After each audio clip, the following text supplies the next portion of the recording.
Hello, and welcome to the Vicars Watch Dibley, the podcast where three priests link our stories to those of a Reverend Geraldine Granger and other TV vicars.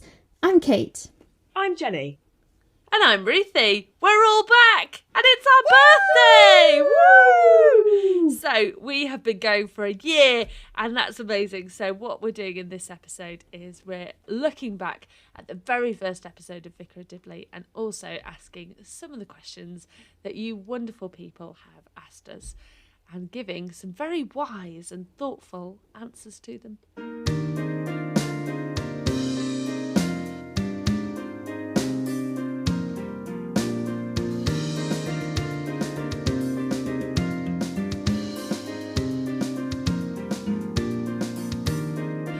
Happy birthday, everyone! Happy birthday!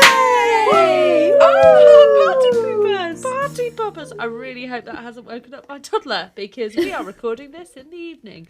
We are 1 year old. It's our anniversary. We celebrated it partly on social media recently, but it's this Friday when it comes out. It's kind of a year since our first full episode came out, and it was previously a year since our first kind of introduction episode came out. And so, this is bonkers, and we're going to explain what we're going to do in a moment. But first of all, as we often do, let's start with a how are we? And I'm going to ask you two because in the words of Hugo Horton in an episode where he doesn't want to swear in front of the vicar and therefore uses a different word that sounds like the word, I've had a ducking bad week, and let's move on from that. So let's ask you guys how your week has been. Jenny, how's your week been?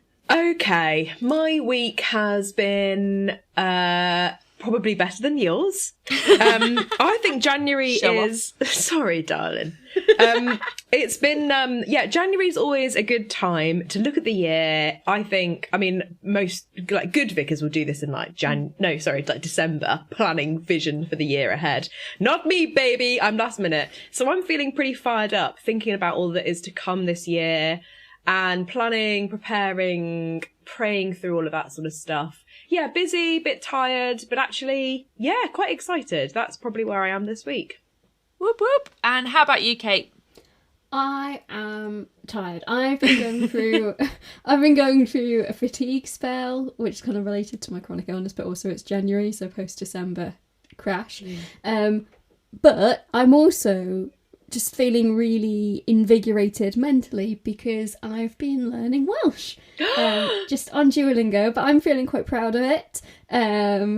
There are other ways to learn Welsh. Other apps are available. Also available. But I'm very basic things at the moment. I can say bore da, which is good morning, and bore da, noswaith da, which is good evening. And I can say dwi ddim yn bwyta caws. I do not eat cheese. What else do you need? If you're wondering, you think it's a bit random, but I'm learning Welsh. I live on the border with Wales, and I've had a few funerals where there's been quite a lot of Welsh words and like Welsh families, and for some reason people seem to think I do have Welsh ancestry, but my Scottish ancestry is stronger. But people just, I don't know, I just feel like I need to connect with my Welsh roots, my mum's side of the family, and learn Welsh. It's like 400 years since my family was Welsh, but you know. Okay, quite some rooted. deep roots, deep roots. Wonderful. So we're in a celebratory mood today because we think it's bonkers that we've got to a year, and actually there are people listening to us still, and it's not just our mums. So we're very grateful for that. So perhaps some of us have a little tipple to celebrate. So this might get interesting with editing. But what we thought we would do today is have a little look back at our origin story and look back, have a flashback to episode 1 and have our thoughts kind of changed about the things that happened in that episode and how have we developed now that we've done almost 2 seasons or over 2 seasons of the Vicar of Dibley. We're way over halfway through. So having a look back and seeing how that everything's developed and changed. But we also asked you to throw in a load of questions at us, and there is a mixed bag of questions. So we're also going to do a Q&A as part of that too. So how did you find it going back and watching the first episode again? Was it like returning to a familiar friend, or does it feel like we've overanalyzed everything? How did you find it? It was really interesting because I was thinking, I don't know if I'm actually going to spot anything new or different from when we first discussed it. But actually, it did feel like we gained some perspective, like we've journeyed with Geraldine and we've grown with her. And so going back, you watch it and you think, that's strange. Like, that's different to how Geraldine was handling this in later seasons, or these characters have grown. And isn't it lovely to see Mrs. Cropley? I know. Yeah. This is sick. How about you, Jenny? How did you find it? Well, to be honest, I've got a bit of a confession. You know how Vicar of Dibley is always on over Christmas and New Year, like reruns? Well, I haven't watched any Vicar of Dibley for like about a month. So, I feel like confessional booth is relevant here. So, I definitely feel, like you said, going back home to a beautiful place of familiarity. But yeah, I think, like you say, Kate, it's interesting to be where we are and then look back at the beginning. Yeah, we've been analysing Geraldine's journey up to, I think, have we reached season 3 yet? We're about to start season 3, right? Yes. We've done bits of it, yeah. So we've jumped around a little bit with some other episodes. And yeah, I found it really funny going back and watching it again. So like the beginning scene of this episode, which is in the service where the previous vicar dies, I'd forgotten, but remembered because we watched it, that David's a surgeon. And so why didn't his doctor instincts kick in and go, there's a dead man here? Because that's only something we learn, and that was like a little Easter egg in one of the later episodes, wasn't it? Yeah, exactly. One of the letters after his name, he's part of a Royal College of Surgeons or something. Yeah. So, it's like, he didn't help. I mean, I think that is probably a classic example of where we do read too much into the episodes, because they obviously just added that in later on, didn't they? Yeah. Just didn't think about it. Well, yes, but Jenny, the whole point of the podcast is that we overanalyse the episodes. I only realised that about 5 episodes ago. The whole point of this podcast. I've just been enjoying it.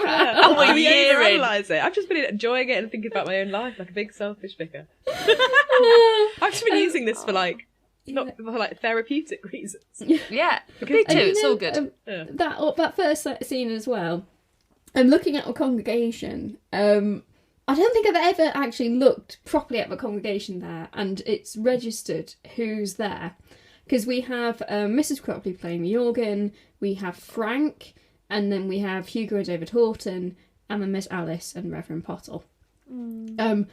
And I think I said in our very first episode how confused I am by the entity that is the parish council, and how it functions as the parochial church council, but it is the parish council. And I have come to the conclusion, I feel like I have an answer to my eternal question. I have come to the conclusion it's because the people who would be on the parish council, so Frank, David, Hugo, Mrs. Cropley, are essentially who would be on the parochial church council, they are the parish council, give or take. We're told Owen occasionally comes to church as well. So, they are the same body. Yeah. Therefore, why would they have 2 separate meetings? True say. So, it's not exactly legal in the Church of England to do this, but they have merged those 2 bodies. Maybe they're separate meetings meeting like consecutively. Who knows?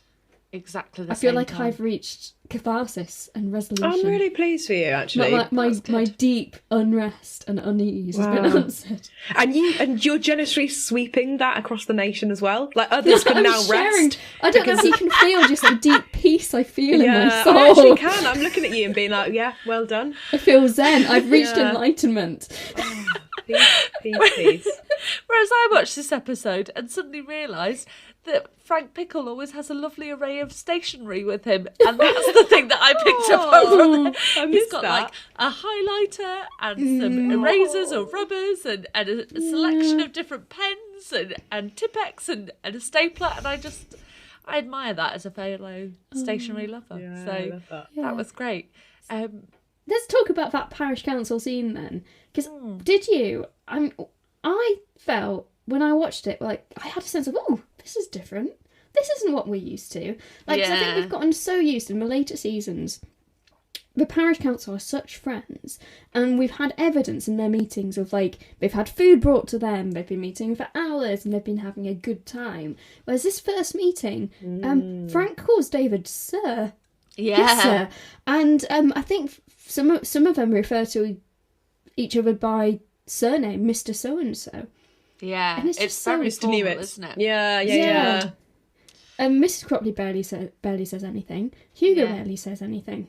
Yeah, and I think it highlights again the power that David initially has and the big journey that David goes on and the effect, the Geraldine effect that happens throughout the seasons. And David is very power hungry, and we see that in the kind of beginning of the episode. He controls things, and people have fake laughs at his jokes and that kind of thing, and they don't see a different way. And then the Jerry change of how he softens, and we've not even seen the full effect of that yet. No. And that becomes even more a bigger thing in the later episodes. But David changes massively, doesn't he? We see how Geraldine's, over the course of a few seasons, Geraldine's individual relationships with each of the members of the parish council, how that changes the atmosphere, but also how her doing that causes the rest of the parish council to be better friends with each other. Yeah, it's lovely. I want to disagree with you about David Horton. Oh, go on then. Like, because it's Mr. Collins all over again. It's Mr. Collins all over again. I've got a tension headache already. I think, having watched his redemption arc so far, and his growth so far, which he does have a growth, I came back to this first episode with a much more positive opinion of David Horton, less of a prejudice against him. Pride and Prejudice, nice callback. That's a nice callback. So, when I was watching this, I had in my head, well, David's fundamentally a softie inside. And fundamentally, he does want the best for the community. Yes, he has his own vested interest at heart, and he follows this sense of ethics. I think it's called egocentric morality or something like that, where I have a moral responsibility to do what's best for me. If something is good for me and will benefit me, then it's moral. I recently watched a video essay about this. Let's not get into it. It wasn't about David Horton. It was about another TV show. But so yes, he has skewed morals and ethics. But I think what I saw in this episode, he has a genuine desire for the life of this village to be rejuvenated. He wants someone dynamic to be appointed as vicar. He's used his power potentially as the patron of a parish, potentially, or as a person who's essentially paying the parish share to influence the bishop to send someone dynamic and someone young. And he's looking forward to working with whoever that person is. Now, unfortunately, as soon as a woman is appointed, that goes out of the window, but there is an initial hope there. Yeah. That as much as David is a flawed character and he wields his power, he at the same time has great potential for good in him. Yeah, I would agree with you. He was just hoping that would be a male counterpart who would let him do his thing. Allow him to flourish. A male counterpart sounds like a euphemism, doesn't it? For a partner. The other person that we wanted to talk about as well was Alice, and the transformation of Alice that happens throughout this, because she's so, well, she's really competent doing the service, isn't she, at the beginning, but she's very timid and shy, and she calls Jerry Mum when she first meets her, and all this kind of stuff. And that the vestry scene where you just see the beginnings of their friendship, and it's very, the power dynamic is very different, and that changes. And yes, there's still that power dynamic later on, but it was really lovely looking at old friends and how they began meeting again. Can you imagine if we could be the fly on the wall of looking at us three meeting for the first time again and going, oh, and just that relationship blooming and blossoming. It was fun to see the beginning of that. Definitely. Yeah. I think with both of these things, like, it's almost worth putting a pin in these for now and sort of saying, like, that is, I mean, really, you actually see discipleship unfold in this series. Like, there's not really many standout moments that you go, Vicar of Dibley, yes, of course it's about a vicar, it's Christian, it's got lots of Christian themes, and there are times when, you know, we see Jerry praying a little line or two, and there are some real, like, kind of evidenced Christian ethics and lifestyle choices and those kinds of things that matter. But really, actually, it's almost in the stuff that's not said, but it's just seen or just kind of assumed. And I think with David's relationship, with the whole relationship, like you said, of the parish council, definitely with Alice as well, this is like the work of discipleship. And a vicar well placed in their community naturally encourages communities to open, to flourish, to bind together, and people naturally become more confident in their walk of faith. Their hearts soften. They actually love each other. Like, she's doing her job so beautifully, and it's all in the stuff that's not said. Do you know what I mean? Yeah. I think that's pretty cool. I think that's actually what we see as well. So one of the big kind of memorable moments of that first episode is where everyone turns up at Jerry's first service. And if you look at what she's been doing in that episode, it's a really quick throwaway, but she comes to her first parish council meeting saying, I've just been visiting my parishioners. So part of me wonders, although there will have been people who came just to see how the lass turned out, you know, for that first service, and everyone turns up for any new vicar's first service to see, are we going to like them? Are we going to buy in to what they're selling us?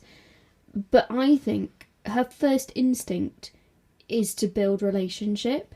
And she puts in the literal legwork, doesn't she? She goes round the parish and gets to know people, and they think, what's her line? She says something about, I think they'd be more surprised if it was Mr. Blobby who was the vicar. Yeah, that's so true. But I've forgotten that. She builds those relationships, and it's beautiful. Yeah, she goes onto the front lines, and she does the work, and the sort of work which I wish I could do, but you know, it's okay when you've got one village. It's a bit harder when you got 5 plus change. But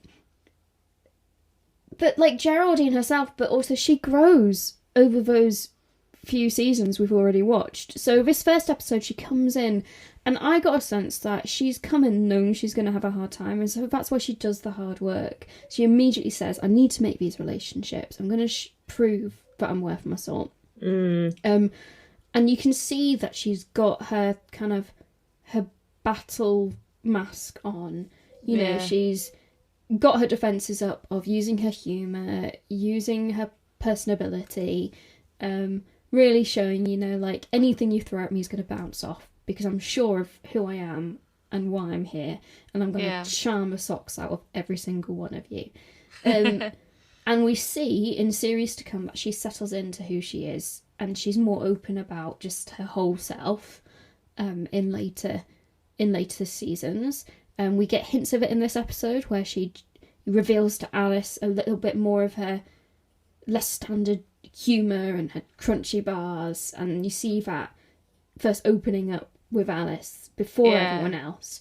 But, you know, I think there's huge growth in Geraldine as she grows in confidence and security of who she is and where she is. And yes, I think that she goes a bit too far the other end of being a bit too open with her flaws in later seasons, but she learns from that and she comes back from it. She begins this, like, she's in super professional mode, doesn't she? And I think she's been warned about some of the stuff, but then she has the surprise of the letter that within the course of a week, it seems, she's arrived. David and the parish council have drafted a letter to say that she should disappear. She has her first service. Everyone turns up and she wins over her kind of key team. And that's a week. That's a week. Can you imagine happening like that in our ministry? And it's a massive change that she goes through, and it's amazing that she mostly wins people over immediately. That's not how it works in real life at all. But it's such a yeah, it's a delight to see the Geraldine effect going on through it, and yeah, it's I love that. It is. It's lovely to see her do her thing. And because we couldn't go through an episode without Kate having a fact that me and Jenny just didn't even think to look at, or we thought about it and went, Kate will do that. Didn't even think. Kate, sorry. Here's with some hymn number knowledge for the final service, because you've gone back and done your research. Gone back and done my research. I didn't pick this up the first time we looked at this episode. Yes, this is called Hymns with Kate. Do we need a theme song? Am I being notes. outrageous if I suggest do we need a theme song? It should be in Welsh, whatever it is. Oh yeah, it is. Kate, do you know the Welsh for hymns by any chance? Literally, I'm stuck at the moment on like dragon, and I do not like parsnips, and I'm doing the ironing. Like that's the level of Welsh I'm at. Well, next time. Okay, Hymns with Kate. So didn't pick this up. I didn't pick this up the first time we looked at this episode, but in the final scene of episode 1, Geraldine announces some hymns, and because I am a massive nerd, I thought, I wonder if those hymn numbers are right. And are they? Don't leave us hanging. So, and how did you choose which hymn book? Like, I know which one you went for, but I took a risk, how? and I thought most likely it's going to be hymns ancient and modern. Most likely. So I thought I'll start with that, and if it's not, I'll give up. That was kind of the level I was at when I was doing this. I was lucky because I was correct. So I opened up hymns ancient and modern. Our first episode that is called is 199, which was Immortal, invisible, God only wise. That hymn number is correct. Interesting. Can we applaud that? Good work, showrunners. Yes. Yeah. Then the second hymn after Geraldine's sermon is 300. Which was Guide Me, O Thou Great Redeemer. Guide me, O Thou Great Redeemer. Always sounds better in a Welsh accent. Always sounds better in Welsh. Seriously, round these parts, always a cracker. If you you can't go wrong. Yeah. If you've got a big service, pick that hymn. It's not hymn number 300. However, no claps for that. However, on the hymn numbers board behind Geraldine. It has some hymn numbers. It has the hymn numbers 214 and 75. Just those two. Would you believe that 214 is Guide Me, O Thou Great Redeemer? and number 75 is The Day of Resurrection, which firstly leads me to believe that this was filmed around Eastertide. So we now know when Geraldine arrived, it was around Easter. But poignant, also, powerful, and good, isn't that? Yeah, poignant, powerful, and good. There's good imagery there. It's good. Yeah, it works. But then there's also something is I'm wondering how on earth the script got the number wrong, but whoever was doing the set got it right. So I wonder whether whoever is actual church warden in that church, who was there, kind of helping them do the filming, whatever, saw what hymns they were having. What theory. And kind of did the hymn board accordingly, because we don't see the top of the hymn board, so there's a good chance that it could have had. Are you suggesting there was a church warden on site to legitimise? I think there must have been a church warden. I'm not sure I can go that far. Someone on site checking that they weren't putting marks in the wrong place. Someone in charge of the church. That's very funny. Like, someone did that hymn numbers board, or just an incredible coincidence. Yeah. I mean, I think it's more than coinkydink, I have to say. The hand of the Lord, change those hymn numbers. I mean, I'm not ruling that out, sister. I'm not ruling it out. So, I think to sum up, as watching the episode again, I think we all enjoyed looking at it and seeing the development and where characters were at and where they are now, where we're up to, and it was just nice and nostalgic to go see one of our favourite episodes again. Just love it. Just love it. I just love it. Should we answer some questions? Yeah! Let's answer some questions! We have got a whole Party series time. of questions here, which have been asked by you lot, our lovely listeners, some of who we know in real life, and some of who we don't, which is amazing and really weird and bizarre. And so thank you so much for those who sent questions in. We haven't been able to answer all of them because there were a surprising number, which is really great. Thank you so much. So I think, should we start with question number 1? What do we miss about pre-ordination life? Oh, that's a Christmas cracker. Weekends, I think, is my answer. I hadn't thought of that. That's a really Actually, good one. not every Sunday and Saturday planning for and preparing for Sunday, having a weekend. I do miss having a weekend. That's a really good one. I think for me, the two that came to mind was like the two things that are such a privilege. It's like, you know how your strengths can become your weaknesses? It's a bit like that. So for me, like, I used to love having no responsibility. Like, I love that. I love that. And also, I used to love just walking around the world as myself. That sounds a bit sad. I just mean this is a public ministry, and actually you're theirs all the time, and that's a beautiful thing, and I love it, and I'm honoured, and it is a privilege. But sometimes I get a bit tired as well. Yeah. What about you, Kate? So I think what I miss is, you know, I love my job. I know I'm doing the right thing. But the highs in this job are so high, like lovely, but the lows are so low. And it is a roller coaster of stress. And if I miss anything about from when I was a teacher, it was just a nice baseline of stress. I was stressed. I wasn't happy. But you know, I could anticipate, like, I could live, like, that was just how life was, right? I wouldn't go back to it, but, and actually, you know, it was a baseline, so the stress was never as bad as it is in this job, but it was also, I didn't have the lovely high moments that I have in this job. So, yeah, I think what I miss the most is not having to deal with the sheer amounts of stress that you can get. A lot of the crap that's thrown at you in this job, kind of emotionally, and random stuff that's suddenly thrown at you. I miss not having to manage churchyards.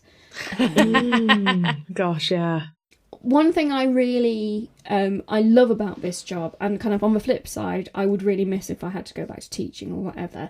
When I was teaching, every day just felt the same, every week felt the same, and it felt like time just disappeared. Whereas this job, every day is different, every week is different, and as much as that can be stressful, it's also joyful and releasing, because you can just allow yourself, as I said, you flow with things in a way which I think you're not necessarily working to targets or assessment in the same way that you might in other jobs. So our next question is, what would your dream role in the church be? Jenny, you have an answer for this one. Yes, I do. And I hope no one in my diocese is listening. I don't want anyone to think I'm like punting after their job. My dream role, Bishop. and I've known this. Oh no. My dream role, and I've known this since I encountered my own, I'd love to be a curate training officer. So the person who is alongside curates, cheering them on, forcing them to do loads of absolutely crazy paperwork, pastoral support, teaching, just general, like, encouraging them, finding them placement, supporting them. Oh, I'd love that job so much. CTO, curate training officer. That would be my dream job, I think. Although, obviously, parish priest right now is a genuine dream come true. But if I was heading somewhere, that's where I'd like to go. Aww. Although, can I also say, I also really enjoy vocational formational stuff. So if the Lord is listening, like, DDO would be great fun as well. No. One day in the future. Yeah, one day in the future. Yeah. DDO. I really struggled to think of this, so I haven't got an answer. Yeah, neither do I. I try not to think too much about, like, just in general, about this. It's overrated. I think because growing up, I've had so many times, because my dad's a bishop, I've had so many people be like, oh, you're going to be a bishop too later, aren't you? And so my reaction to that is, no, I'm not thinking beyond my current role. Like, maybe run a retreat centre. Oh, that would be amazing. That might be quite nice. Yeah. I might quite enjoy that. That would be a lovely. Or be, I'd quite like to be a liturgist. That's someone who writes liturgy. Yeah. I could see that as well. Do that, Kate. Like, maybe vocation support as well. Something like that. But, I want to do all of these roles. I'm just greedy. I'm a big greedy role lady. I'd love to be chaplain to a religious community. Or to be honest, going back to university chaplaincy would be quite nice as well. Or even school. Anyway, yeah, you're right. I don't have a single dream role. Just vague directions I could travel. Yeah, I love that. Nice to be open. Let's see what the Holy Spirit says, eh? Amen. Absolutely. Question number 3 then. This one might challenge our brains a bit. Barring Jerry, who is our favourite fictional priests? Where shall I go to? Kate, what about you? I think I may have said this before, but Father Brown was one of my pivotal moments of I want to be a parish priest. Whoa. Okay. Not for being loads of murders I have to solve, but there's just something about that place in the community and being known and trusted. So yeah, Father Brown for me. I love that. On a slightly similar note, I think I would go for any of the vicars that are in Midsummer Murders. Because I love Midsummer Murders, which for international listeners is like a murder mystery, or other people that haven't seen it, sorry, who in this country haven't watched it. How weird! Who are they? Yeah, sorry. It is like a police show that's it's set in the countryside, and there are a lot of ridiculous murders in Midsummer Murders, and if there's a vicar in it, either they're really weird or they're the murderer, and so I always find those fun to watch. Yeah. Whereas, just in case you don't know, but Father Brown is also a murder mystery series based on books by, is it G.K. Chesterton? I think so. And anyway, he is a Catholic priest in a village who solves murders. Wow. So me and Kate like murder. What about you, Jenny? Well, I've gone a bit of a different way. I think I've spoken before on the podcast about how much I love the television series Rev with the Reverend Adam Smallbone. Yeah. I just find him so honest, so relatable, and I literally laugh and cry my way through that series. I really love his portrayal of ministry, and I just think it's really good. So he's my number 1. Can I confess that I had a number 2? Well, I feel like I should confess because it's genuinely a fictional yellow man. I blooming love. I love Ned Flanders, and I know he's not a fictional vicar, but the author of this question wrote fictional vicar or similar. I think Ned Flanders is amazing. He's a good guy. He's constantly got the mick taken out of him, but he's non-stop lovely. He is likeable. He's a loving husband. He's a great dad. He's on everyone's side. And I've recently, a family member of mine was saying, please can we watch Ted Lasso on Apple TV? Sorry, I know this is a bit of a sidetrack. I'd love to watch that. Yeah, it's really good, and we've got a mini subscription, and I really think the main guy is so like Ned Flanders, and it's reinvigorated my love for him. So in terms of pillar Christian leaders, Ted Lasso / Ned Flanders. I know for some people that's a real jump and it doesn't make sense, but also Reverend Adam Smallbone. Very good, very good. This next question, thanks to the person who sent us in. They definitely hate us. Yeah, absolutely. Just kidding. Which atonement theory do you think Geraldine believes? Kate, you can answer this one and explain what atonement theory is. Yeah, so atonement theory is basically theological study of what we think happened on the cross. What did Jesus' death achieve? So there are various different theories of atonement. I've got a website open here. I don't just know this off the top of my head. Reassuring, thank you. The moral influence theory, which is the idea that Jesus' death was the culmination of Jesus' moral teaching. That it's sort of a lesson which teaches us kind of about conduct in life, and it's a consequence of his radical teaching and the consequence of his life. So how many are there? There's quite a lot. Series. Yeah, I think this list has 7, so I'm going to go through it quickly. Second is the ransom theory, which is basically paying the ransom price, which was a result of the fall. Yep, that's ransom theory. Means redemption is that we are being bought back from evil through the cross. Christus Victor, apparently considered to be the dominant theory for most of the historical Christian church. Jesus dies to defeat the powers of evil, sin, death, and the devil. Take that, Satan. Yep. Satisfaction theory, which is what we kind of use when we pray the Book of Common Prayer, Eucharistic prayer, that the Jesus' death is to satisfy the justice of God, full, perfect and sufficient sacrifice for the sins of the whole earth. That's the Book of Common Prayer. That's Anselm. The penal substitution theory, basically Jesus takes all of our punishment for sin on himself on the cross. Governmental theory, which is apparently a variation of penal substitution held in Methodism. Jesus' death on the cross demonstrates the displeasure of God towards sin. Then there's the scapegoat theory, which Jesus is not a sacrifice but a victim killed by humanity. It's really hard to say what Geraldine would believe because it's really hard not to project your own beliefs.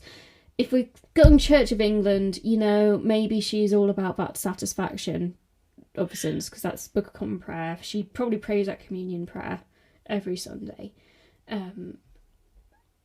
Maybe moral influence. Vicar of Dibley is so secular, maybe it's more moral influence. Jenny, have you got a theory then? Well, not really. But going off of what I vaguely remember from university and Caitlin's epic reminder, I wonder if Christus Victor, because she's so confident in what Jesus did on the cross, that although choice and faith is important, she's like, I know it's all going to be sorted. And maybe that brings in the element of not stressing, guys, you have to repent. Otherwise you are going to be eternally separated from the Father. And yet she is always keen that people obviously do grow in their faith and, come to church, know the Lord. Yeah, or maybe, I'm trying lives. to remember what she said when she was summarising the gospel in the Christmas episode. Oh, yeah. She said, he died for our sins. She did say that. He was brutally crucified for simply telling people to love one another. So maybe she's a scapegoat. Yeah. To be fair, all of them are of each other in a way, aren't they? They're different faces of the same diamond. Not that Jesus on the cross was a diamond. I mean, obviously. you can get into huge debates about atonement. And that's why the person who asked this question hates us, because for relevance, the person who asked this question is our dear friend Ross. Yeah, we love you, Ross. God love you, Ross. God love you. Ross. Yeah. And all of us. And if you're called Ross and you're listening, and God loves you. And please, we've really done broad strokes on atonement theory. I've owned up. I've had to bring up a website. We've got stuff wrong. Yeah, sorry. I'm going to look at this again. Broad confessional. We know we've gotten stuff wrong here, so yeah. Get off our backs. It's late and we're tired. Guys, just love I've been in a meeting all day. I don't have the energy. Right, for this. Nextus Questiano. Who's got one? I think I'm the one asking this one. It is. Yeah. So our next question is, who is a real life woman priest who inspires you? Really? This is cheesy and a bit of a suck up, but I genuinely would have said the wonderful, glorious Rev Kate Botley, who we had the absolute delight to speak to on this podcast. And she has been a person who has done similar things to Jerry in lots of ways. Have gone, do you know what? Women priests are normal and they're fun. And they have their weird quirks and they mess stuff up and get stuff wrong, but actually they're normal human beings. And so, Rev Kate, we love you. We think you're brilliant and you inspire us. That's cute. That's true. Speak on behalf of us all, but that's definitely the case for me. Yeah. And I think it's the case for you guys too. How about you, Jem? Well, for sure. My first thought was actually the local women in my deanery, and just slightly beyond. Actually, I've written their names down because I don't know. I really wanted to think about them. Their vulnerability, yet their kindness, their like genuine relying on God, and the joy that they give through their ministry. I get to witness like at meetings and like social catch-ups, but also like on Facebook with updates. And I'm just like, wow. So I've literally written a list of 6 local women in my deanery and just beyond who I love and adore. But I've also written down 3 names of people in like more senior positions in the church. Bishop Emma Einson, who wrote a great book on ambition. She did a priesting retreat for us. And I think she's a wonderful example of like great leadership, wisdom and expertise. Also Isabel Hamley and Caris Walsh as well. Just had links with them in learning previously or in diocese stuff. And again, just think that their wisdom, their faithfulness, their generosity in what they do is really inspiring. So that's like 85,000 people. But what I'm trying to say is I used to have 0 examples of any women in ministry, and now I'm like, wow, we're surrounded by them. Isn't that awesome? Oh, yeah. How about you, Kate? So, like you, there's been loads of women through my training, through who I work with now, who are huge inspirations. I need to give a shout out to Sue, Sarah and Sian, who were part of a team at my second curacy church, who kind of took me in and kind of helped me learn about being a woman in the job. But my key inspiration, someone I always like to bring up, is Lee Timoy. You probably haven't heard of her. English name Florence. She was the first woman to be ordained to the priesthood in the Anglican Communion on the 25th of January 1944 in Hong Kong. Caused great debate because it was done during wartime, without the permission of... it was at the time when Hong Kong was a diocese in the Church of England rather than its own province. So it caused huge debate, and unfortunately for her, ended up in her giving up her licence, essentially, in the longer term. But I've had the privilege, because I lived in Hong Kong for a bit, I visited her parish church in Macau. Really cool. So Lee Timoy, know her name, and there is a charity called the Lee Timoy Foundation that I want to plug, who they raise money to support women pursuing ordained ministry and theological education in parts of the world where that's quite hard to do. So Lee Timoy really cool. Foundation. Let's check it out. Really good. And also, to be really cheesy, I think you guys inspire me as well. And our chats are great inspirations. And the cringe is overwhelming. But love you, ladies. I'm feeling like that emoji that's doing that little smug, like cute little comfy smile with all those hearts around it. That's how I feel right now. Great. We're going to take a bit of a turn in our questions now. Ruthie, I think we're going to come to you for this one. What place does doubt have in Christianity? I think doubt is a really important thing to have in Christianity, I would personally say. And I am one of these people who questions faith. And I don't think I've ever had a moment where I've gone, oh, well, it can't all be real at all then, and I just don't believe it ever. Like, nothing of it. But I think it is really important to wrestle with faith and go, do you know what, God, are you really there? And what's going on? And I'd like to plug a book that I have not read because it is not out yet. But a friend of mine, her name is Kat Wordsworth, has written a book. She's got an Instagram page which is called About Doubt. And she's written a book called Let's Talk About Doubt. And it's coming out soon. And I know Kat and I trust Kat. And she has had this massive wrestle with doubt and Christianity and faith. And she's got this book coming out, and I can't wait to read it because it's going to be bloody brilliant, because Kat's written it. And I think if doubt is something that's going on for you in your own faith, and you're either you've never been to church and you're thinking there's no way this stuff can be real, or you've never kind of thought about faith in that way and you're going, no way this can't happen, or if you've been to church for years and going, actually, do I really believe this stuff? Wrestle with it, ask people, ask questions. Doubt isn't something to be afraid of. I think blind faith is more something to be afraid of. I'd love to be one of these people who just kind of is so assured in their faith that they're just like, yep, I know it, I believe it all the time. But I'm not one of those people. And so I think doubt's an important part of faith. Really encouraging, thank you. I'd like to share one of my favourite quotes about doubt. Be patient towards all that is unsolved in your heart, and try to love the questions themselves, like locked rooms and like books that are now written in a very foreign tongue. Do not now seek the answers, which cannot be given to you, because you would not be able to live them. And the point is to live everything. Live the questions now. Perhaps you will then gradually, without noticing it, live along some distant day into the answer. And that's nice. Rainer Maria Rilke. So it's just one of my favourite. There we go.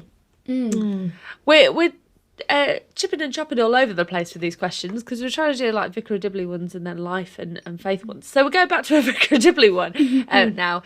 And the question that we got given was, would we be able to put up with the villagers of Dibley? Kate? Yes. Yes. I think maybe what people don't realise is just how real these characters are. I mean, everyone likes to think, oh, they're exaggerated caricatures. No, Sometimes not. Sometimes not. Every parish has characters. And, yeah, you live with the people that you have and you love the people you have. The characters in Dibley are familiar, and perhaps sometimes it would be easier to work with them because we know them and we know what to expect from them. Every church has a David Horton, doesn't it? Yeah, I think you're right. I think you summed it up really well. I think there are those people that there are little aspects of, like all of the characters you can see in aspects of people. And I hope, actually, we carry traits of Jerry wherever we go as well. Yeah. Next question. What has been the most enjoyable moment on your journey to date? Ruthie? I wasn't sure with this question whether we're talking about faith journey or ordination journey or podcast journey. So I'm going to talk about podcast journey. And I think one of my favourite moments for this was realising that there were actually people listening who we didn't know, and just thinking that was so bizarre and wonderful, and what a privilege and what a responsibility that is. And having this as a place where we laugh together, but we talk honestly about how ministry is and the ups and downs of it, and giving a snapshot into what life is actually like as a Rev, I think is a real privilege and an honour. And that moment where we went, oh goodness me, there's people listening in the States, and we got emails from people in different countries, was amazing. And so yeah, that's bonkers, and thank you so much. And that's been one of the highlights for me. Love that. What about you, Jen? Well, I took it as kind of more thinking about kind of vocational journey, I suppose. So the first thing that came to mind for me, like the most enjoyable, I suppose, moment in my vocational journey, when I first thought about it, was actually I loved going to my BAP, which is the Bishop's Advisory Panel. Nowadays really? It's stage 1, stage 2 conversations. Yeah. And it's weird. And I guess I'm aware that there are some of our listeners are those who are kind of exploring ministry or calling vocation. And actually everyone's like, oh gosh, those are the big meetings, really intense, like what people are going to think of you. And yeah, there is all that stuff. But actually, I remember that being such a joyful weekend, and just really feeling like I could let go of things and just trust that whatever was going to happen was going to happen. And whatever was to come was to come. So that was a really enjoyable moment for me, which is a bit weird because, not everyone has that experience. So I guess I'm, obviously grateful for that in a way. But I think I think that was an important time as well for me. And then since then, I have to say, a bit of a Geraldine throwback thinking to episode 1, the licensing service to my parish here in EB was honestly one of the happiest moments of my life, full stop. And there was a few times where I was like, I wonder if this will be something of heaven. It was just like in the choir stalls, loads of priests and deacons and people that that I knew on my journey, amazing people of God, and then in the congregation, amazing people of God in the parish, and everyone was just singing their hearts out, and it was such a feeling of joy. And obviously that was more I was very aware of it because I was so happy. Everyone else might have been having a nice time, but it was their normal life. But for me, I was like, wow, this is so much fun. And I have to say, that was, I think, one of my most enjoyable moments to date. And I think in the day-to-day ministry, baptism of adults or baptism preparation of adults, oh my goodness, so many joyful moments with kind of talking about faith with people, unpacking it, and just watching people realise that God is real. So good. There is a brilliant photo of Jenny at her licensing holding the key to her church. And if we can find that, I think that needs to go on our socials this week. I can recreate it for you. It's great. We'll find that. Kate, have you got anything then that you thought of? Yeah, so I think in terms of a podcast, I think one of the most enjoyable things for me was when I sat down with my archdeacon, kind of doing my You've Been Here 6 months, and I'd kind of recently started this podcast. And I was expecting him to tell me off for wasting my time on this thing that wasn't my job. And he was so excited for me and so encouraging. And my really diocese lovely. has been so behind this project and so excited about it. Thank you, Diocese of Hereford. Thank you, Diocese of Hereford. Nice. But then I guess in my actual ministry, in the past year, one of my most enjoyable things was the priesthood ordination of our deanery curate and joining in for scrum to lay hands on her. Yeah. Beautiful moment. And then just every baptism I've ever done. Every baptism I've ever done is at that point the best part of my ministry, and every communion I've ever done. I think this speaks a lot to my own theology of sacramental ministry, where I think in that moment I am uniting with the eternal beyond time and uniting beautiful. with heaven. So every communion I lead, every blessing I do, every baptism, for me, that's the best moment of my ministry. It's really cool, isn't it? I think to spot in ministry, where do I feel most like myself? Or where do I feel most like I'm doing this for God? I had a moment of that, shouting out the Peruvian Gloria the other week. I was singing out my little face, and I was like, wow, I feel so much like me. Yeah, I was praising in the glory. But you're right, I love that phrase you use, Kate. I think that's so beautiful. Very good. What about for you, Banbury Gibbons? You think, okay, I feel like I need to think of a ministry. As you've just been talking, Oh, Kate, sorry,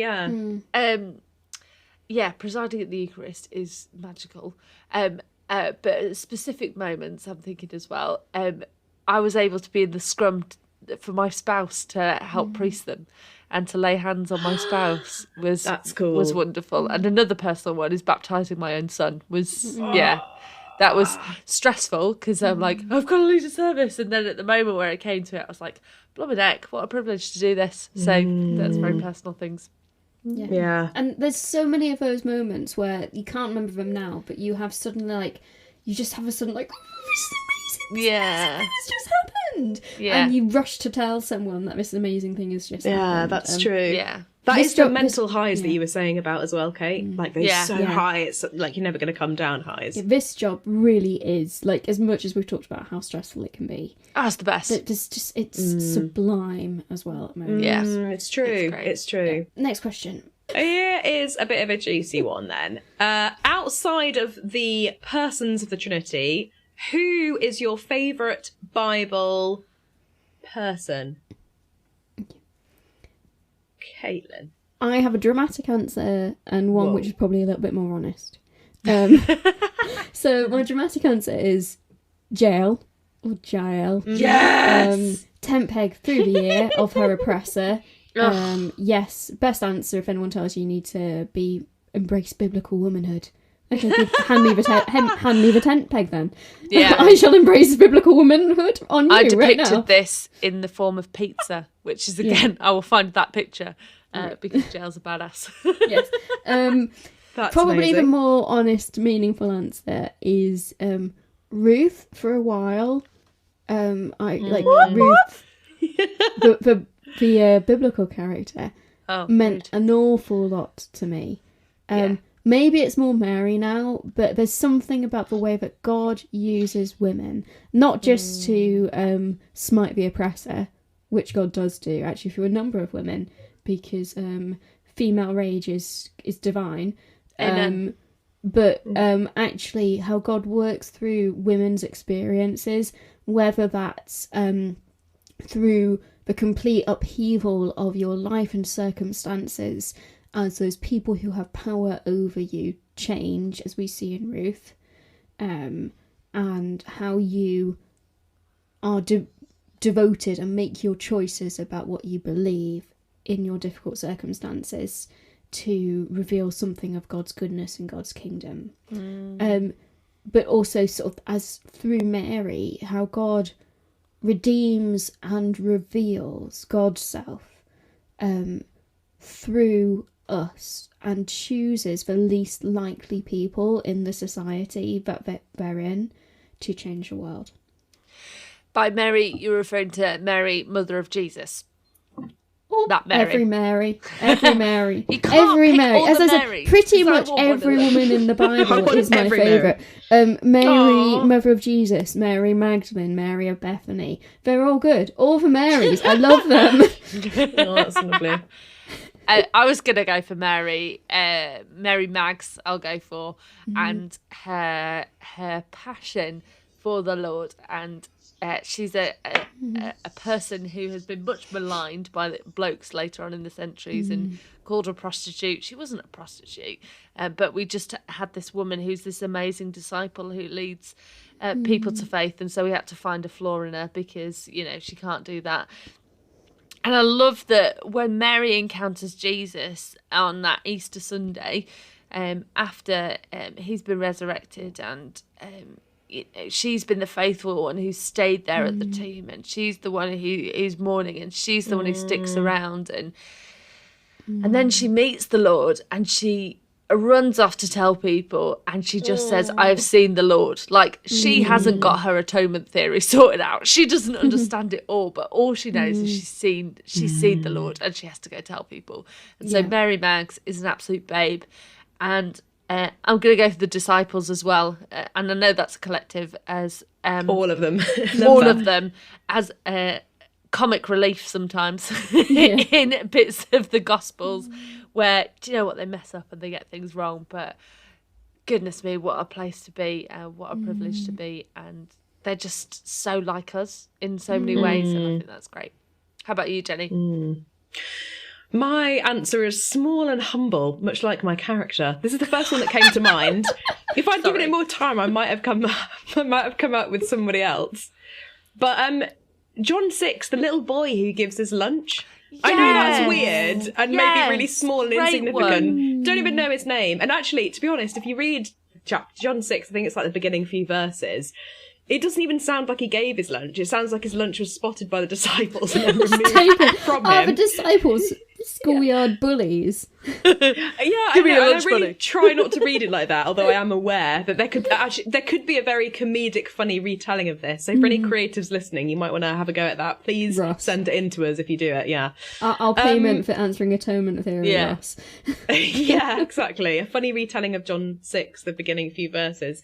But yeah, his generosity, his tiny offering is one which feeds 5,000, probably plus women and children, plus has 12 baskets left over. Just beautiful. And he's a teenager. He's he's a kid, and that's great. Yeah. And we need to listen to kids and teenagers. Yeah. And I did Well, a sermon. I did a sermon once where I retold it, and I talked about fish finger sandwiches and how like it's like the equivalent of taking a kid's fish finger sandwich and feeding a whole crowd with a fish finger sandwich. Amazing. Modern equivalent, loaves and fishes. Love that. Brilliant. We got another question about how do we relax or switch off, or when we've got a proper day off. In clergy allowances, we're given 24 hours to switch off. It feels a bit like that question from Miss Congeniality of describe your perfect date. So, Kate, what's your perfect 24 hours off? My perfect date starts with sleep. Yeah. And it continues with sleep. And it ends with sleep. To switch off, you'll probably find me in my free time. If I'm properly switched off, I'll be playing a computer game. Most recently been playing Pokemon Violet. Or I'll be drawing, doing art, something creative. Or playing tabletop role-playing games. I've got a bunch of friends. We meet once a month online to play. It's like Dungeons and Dragons, except we're not playing Dungeons and Dragons at the moment. I like to read a lot, particularly bad fan fiction. I think I've mentioned this before. I'm currently on a Star Wars fanfic kick, and enjoying that. So there we go. That's what I do to relax. What do you do to relax, Jenny? Well, for me, here are a few of my favourite things. I think Please sing it. If you're introducing it as a few of my favourite things. Here are a few of my favourite things. Oh, that was pitchy, sorry.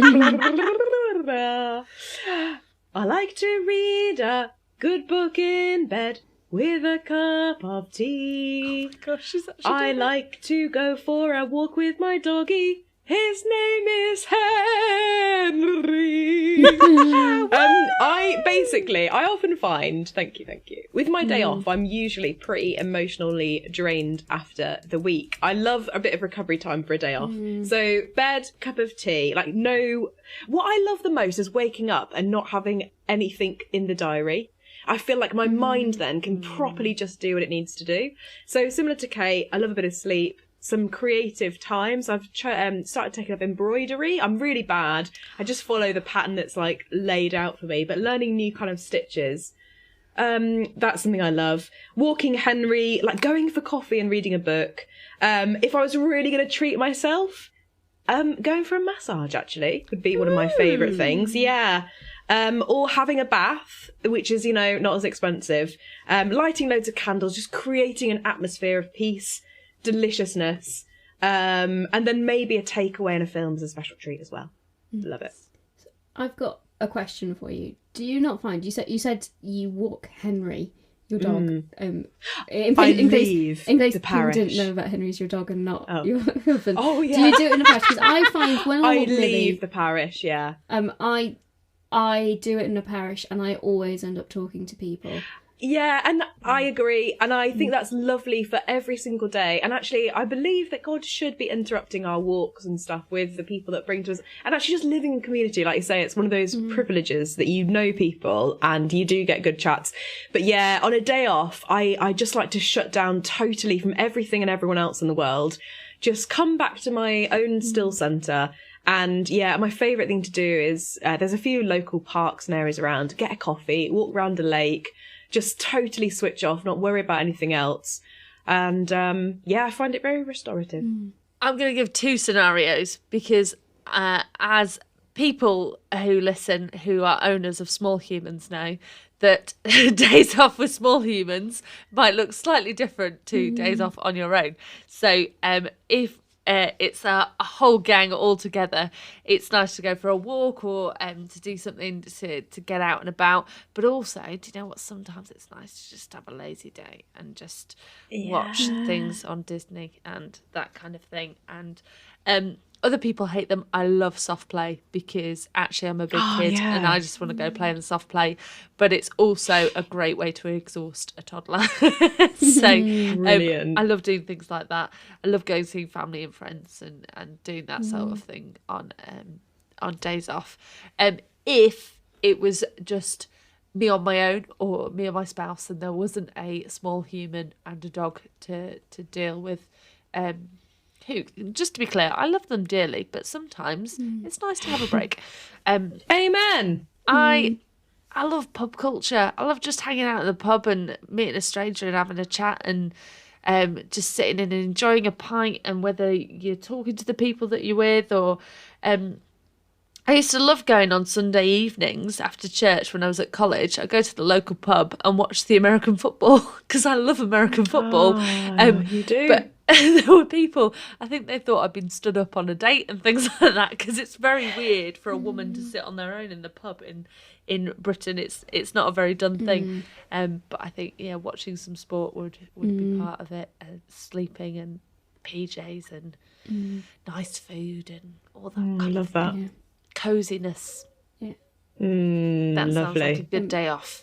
That's a really cool answer. I like that. Something else I like to do, it's not quite day off, I just do it whenever I can because it gives me fun and energy, is either think about ridiculous things. I watch lots of video essays, but I like to think about ridiculous things and take things too far to their logical conclusions, and then text Ruthie about them. Hey, is it your day off? I just want to Yeah, it's great. I love interrupt it. with a few things. So Ruthie will randomly get a text from me that says, I've been thinking about house elves.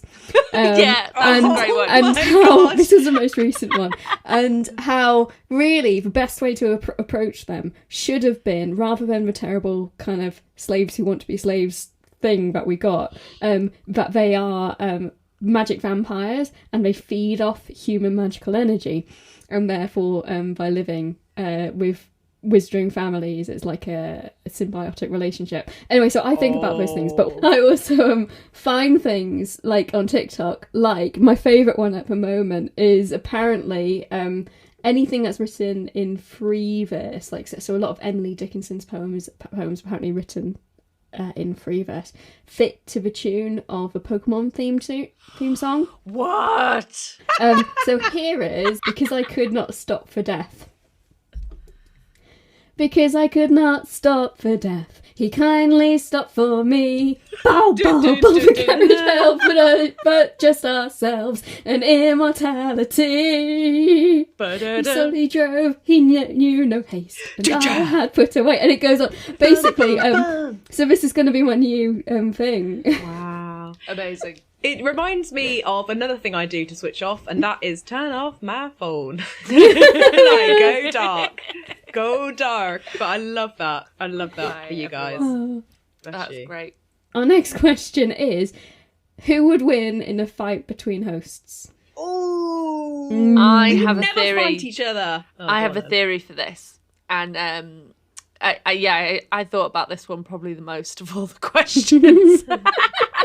So, in a fight between me, Kate, and Jenny, I think it depends on the kind of fight. So, if it was a battle of wits, Kate would wipe the floor with me and Jenny because she would say something and our minds would explode because we would have to Google what it meant. Okay? So, a battle of wits, Kate wins. If it's brawn, Jenny, I think you could take me in a fight. I don't think I could. Well, you've got your... let me come to this. Okay. Kate, I'm sorry, a battle of brawn. You're my body's handicapped. falling apart. Like Yes. that's. I'm scrappy, but I'm gonna last like a minute tops, and then I'm gonna be on the floor crying. So I think Jenny would have the power to take on and win a battle, but Jenny would not have the mental ability to do it because Jenny's too nice, and would just not be able to fight. Despite the fact that I think if Jenny wanted to, she could punch my lights out. Do you think? Oh, that makes me feel really powerful. Therefore, in a scrappy battle, I think I would win. I think because you I haven't got would the compassion win. of Jenny. I think no, you do. I think you are driven. I think I've got a surprising amount of rage that the Holy Spirit dealt with when I was about 14, 15, but could come back out. Not against you guys, but say it was me versus the devil, I would for sure win. Oh yeah, bring it on. With the Spirit. But this is between the hosts, so you do your Jenny rage just in place, and then I just. Yeah, you see, but then I'm going to come in with a dark horse. Would I play on the fact that you're going to expect me to essentially have a dislocated arm immediately, and therefore, like, I'm on the floor crying, and suddenly I jump up, and while you're celebrating, just... Maybe. I feel like a spaniel. Just whimper and then because although my joints dislocate, I have a very high pain tolerance. I've just got a sudden thought we should need to make those little, like Pokemon game cards for ourselves and put this to the test, I think. Or like top trumps or something like that. Yeah, good question. Great. Thanks for that question. Lovely listener. Fab. So our next question then, how has the Vicar of Dibley helped you share your faith? I think this is a really interesting question because I think the Vicar of Dibley gives a background for people to latch onto when you talk about faith. So when people find out that we're part of the God Squad and are in wear a dog collar, they go, oh, you're like the Vicar of Dibley. And that's their reference point for people. And that's how I think I've been able to talk about faith when people have gone, oh, you're like Jerry, and gone, yes, I am just as funny as Dawn French, thank you very much. Yes. And that's been the kind of in way to talk about it, I would say. Yeah. I think there's definitely that, and when people say, oh, is your job anything like the Vicar of Dibley? Or, oh, when I've just talked about something, oh, like that episode from the Vicar of Dibley. So there's that. But then also, I directly plagiarised Geraldine for my Christmas sermon. Like, not like... Did you get really drunk? No, I lifted some of that wonderful summary that she does of the gospel in the Nativity episode. Yeah. And I repurposed it and rewrote it slightly to kind of fit more with my style and what I was actually saying. It was kind of tagged to the end of my carol service sermon that I reused. But yeah, no, nice.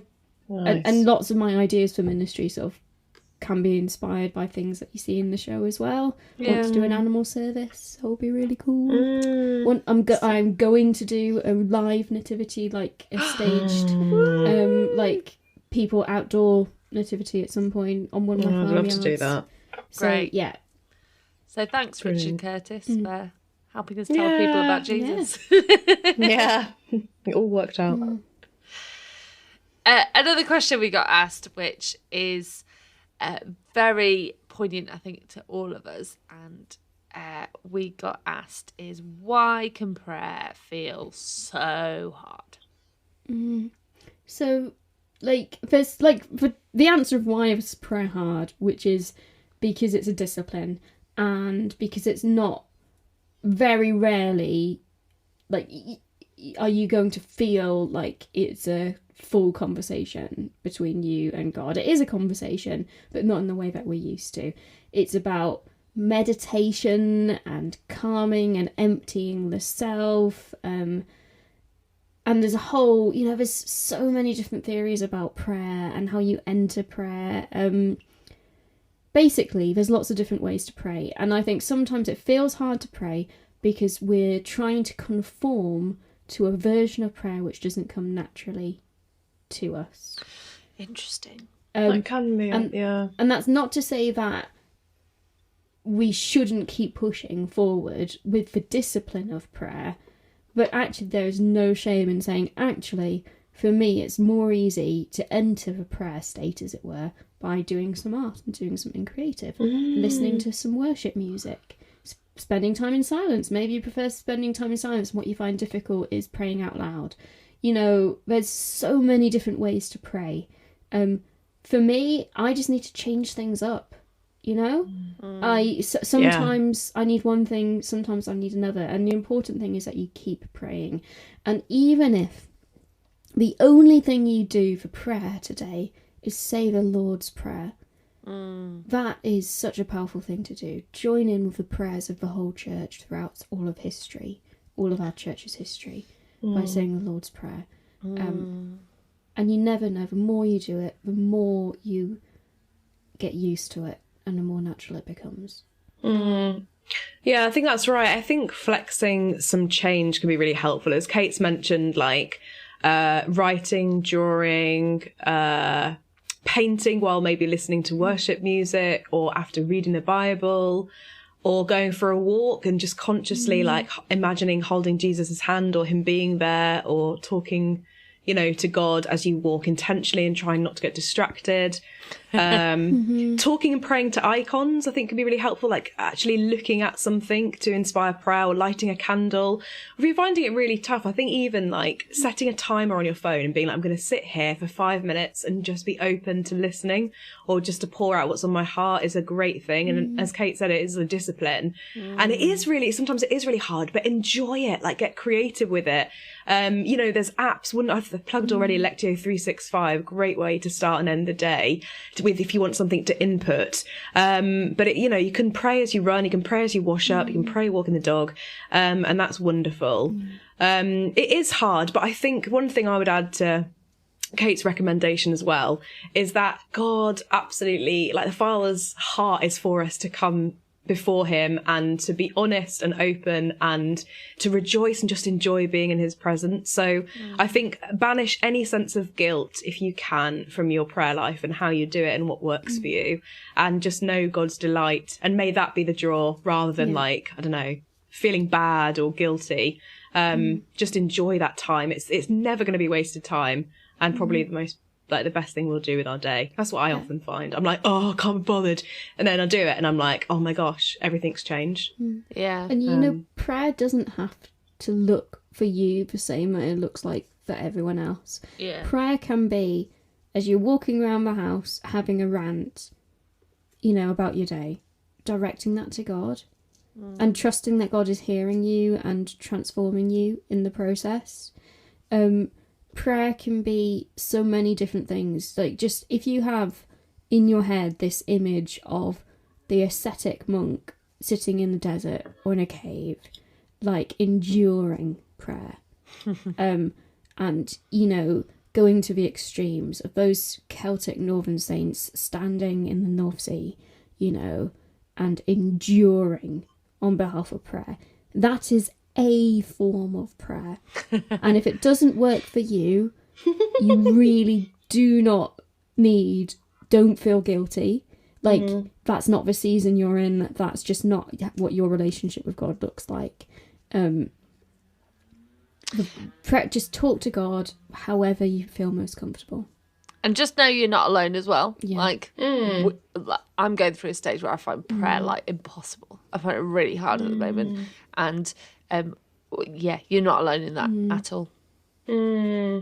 Yeah, thanks for that. If you're in Hereford Diocese, we've currently got a year of prayer, and we've got resources available and different days and conferences you can join in. So if you're in Hereford Diocese or nearby, please do come along to some of our training days and prayer experiences. Hashtag not Other sponsored. diocesan schemes are available. I think we've got one final question. One final question! Kate, what is it? And answer it. Have we written to Dawn... What's the question and answer it? The question is, we got this on Twitter. Have we written to Dawn French? And how much have we written to her? When is she going to join us? Why hasn't she been on our podcast yet? Give us Dawn. Give us Dawn. A couple of months ago, Dawn French followed us on Twitter. And actually, Amazing. that was not... we should have mentioned that as one of the highlights. That was the highlight. That was the highlight. I mean, that's the only goal that's my we life had, really. completely made. Dawn French. And because Twitter's in a late stage capitalist nightmare hellscape at the moment, and seemingly about to collapse, we took the shot. We tweeted Geraldine.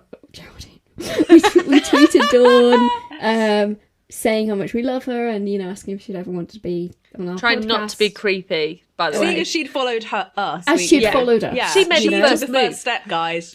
She took the first step. Which was but great. Also sent her a direct message via Twitter, she did respond quite quickly, actually. It was so lovely. And she said, "Thank you, appreciate it, but I'm all podcasted out at the moment. But truly love you guys. Stay in touch." Oh, I got a fresh wave of joy. Oh. Yeah, I mean, it's a real... That is... I'm glad that... I can't believe we haven't shared that with our beloved listeners already. Yeah, so we did try. And we did who try. knows what the future holds? I mean, but there's... Who knows? You don't know. And one thing I thought maybe we could very quickly talk about is what we're thinking of doing with the podcast for the next year. Yeah. Maybe we Do we revisit. know? Maybe No. we revisit the idea of trying to get Dawn French. If you don't know, there is a limited number of episodes of the Vicar of Dibley. So in about 6 months, we're probably going to run out of Vicar of Dibley content, as well as, and that's including all the comic relief specials, which we know they're not as popular in terms of people listening to our episodes, which are focused on the non-main episode Vicar of Dibley content. And, maybe we can stretch things out by also, again, including other TV Vicars, which we also know that's not our brand, that's not what you come here for. But we'd really love it if you could tell us what you think we should do, because we'd love to keep going. We don't want to just finish once we've done the last episode of Vicar of Dibley. Otherwise, we'll never talk to each other ever again. Our friendship relies on you guys to decide what we do next. Ooh, we're crossing a boundary of being a little bit needy here, I think. but yeah, let us know. Let us know what you want to hear us do. You know, good to know, because we could keep throwing stuff at the wall. Keep trying stuff, but we want this to be a collaboration with you guys. Yeah. And if no one's going to listen to it, then, it might come to a point that we go, this ends, and that's okay. But it might be like, we need to, that maybe there's another TV series that we would go through in more detail, or who knows. So please do ask us and let us know. Yeah. And maybe one day, part of our plans for the future might involve chatting to the wonderful Dawn French and going and trying to be cool about it. Yeah. That'd be vaguely cool. Would we be able to? Maybe we need to go to one of her shows and accost her with love. Accost her with love. That's how you get a restraining order, Jenny. It's us. It's us. You're most matching about fangirls. Yeah, Hundy P. Yes, and on the note of t-shirts, we may have created a slight Twitter storm, didn't we? Well, a slight social media storm of people getting overexcited. Because we shared a photo of a t-shirt that the wonderful Kate designed, who in our recording is wearing one right now. We're not bringing out merch specifically. Sorry to disappoint you if that's something, because I think part of us feels that we're a very small operation. We're not worthy of merch yet. When we get to the first 1,000 different listeners. Do you know, I actually really disagree with this. I think the small people are the loyal people, and they deserve to be clothed in VWD. We have a plan. So, I designed a t-shirt. It's inspired by t-shirts which Geraldine and Alice wore in one of the recent episodes we did. It was one of the Christmas ones. We loved it so much we wanted to get ones like it. So I drew a version of it. And we printed them through a company called Rapa Nui, who are a cyclical fashion company, a kind of recycled cotton, kind of eco-conscious fashion company. We can share the link so that if you want to buy this t-shirt directly from Rapa Nui, you can do that. We won't get any money from it. Post it to us. But if you want to match with us, want to be twinsies with us, please do. We'll share. The link. We would love and share your pictures. Yeah. Well, I think then that kind of brings us to a close of this episode. We've had so much fun, and I hope you have discovered along the way that we always close with a joke and a comment that says bless you for listening. And on that note, I think all of us wanted to just express at our year anniversary how grateful we are and how much we are blessed by your listening. So for your questions, for your journeying with us through your comments, your emails, your posts, your likes, all of the ways that you connect with us, we are so grateful for. We enjoy and read everything that you send in. And also, we're keen to be here for you. So thank you for listening to us. Bless you in your listening. Bless you in your own journeys and walks of faith and enjoyment of the Vicar of Dibley. And here we come in our next year. I wonder what God will do in and through us. We hope you've enjoyed this episode of the Vicars Watch Dibley. Thank you to Toby for editing our ramblings. Any views expressed in this podcast are our own and don't necessarily represent those of the Church of England or any other organisations with which we are affiliated. And as always, bless you for listening. What do they serve at birthday parties in heaven? Angel cake. Angel cake! That's cute.